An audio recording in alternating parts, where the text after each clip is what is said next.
They're just, you know, but what's funny is if you try to live your life like that, like I do, you can see people, right, who are doing that, who are living in the moment.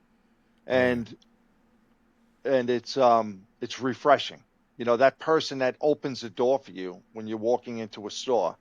Yeah. And when you look at them and say, "Hey, thank you," and you look them in the eyes and you say, "Thank you," and you smile, you're on that same wavelength. They get it. I get it. Like, hey, that was genuine. That was kind of you to hold such a simple gesture, right? Yeah. But the guy that's whipping by and, he's in a rush to go to work for whatever reason, and, you're in the way and he's hitting his horn. He's not, I try to give people a pass.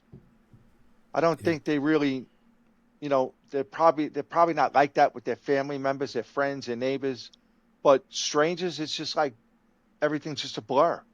Yeah. And I think I don't know if I don't really think it was a question. We're just talking, but I think if people spent more time trying to live more in the moment and try to catch themselves subconsciously reacting to Yeah. situations, that's something you have to make it your intention to want to change that.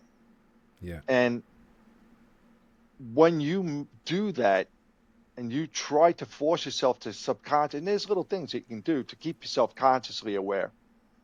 Um, like right now, we're talking to one another, so we are so present and so consciously aware of what's going on. You know, there's nothing subconscious about this. Yeah. But when we're done and I go on my couch and I turn the TV on or whatever, I go into that pattern, right? And that's where the Default mode. reactionary default mode, autopilot, I like to Yeah. call it. You're on autopilot most of the day, most people. So understanding, the importance of conscious thought, what it does, what you feed into your mind, how you are as a person, all that. And then so that when you're on autopilot, when you're working off of your subconscious thoughts, you're reacting the way you would when you're consciously aware. Yeah. What you're feeding into your mind. So again, bringing it back to Jesus and bringing it back to God and heaven, all these things, they're good. Being a good neighbor, a good father, brother, sister, uncle, aunt, you know, niece, nephew, teacher, being a role model, all of Right. those things matter, in my opinion, and it's going to help society. And when you live in a state like I do in New York, let me tell you, it jumps out when you see a good person in front of Oh you and they're yeah, I can doing a imagine. good deed or it jumps out because the majority of people, not that they're bad, but they're just you On you're autopilot. like a ghost here. Yeah. People just walking past you, and if you stop it's not like a small town. You stop and you talk to somebody, it's like, well, everybody's very like, whoa, Yeah. what's going on here? Everybody's on Yeah. guard.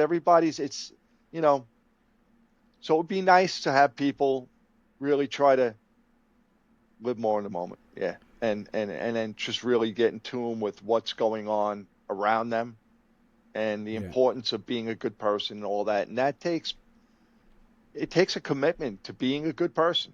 And I believe the best starting point is having a spiritual life and having a relationship with God and, and Jesus. That to me, for me, that's what works. Again, the universe, whatever it is for you, whatever your higher power, whatever it is, but it has to start somewhere. It Yeah. has to be intentional. You have to want it, I believe. Yeah.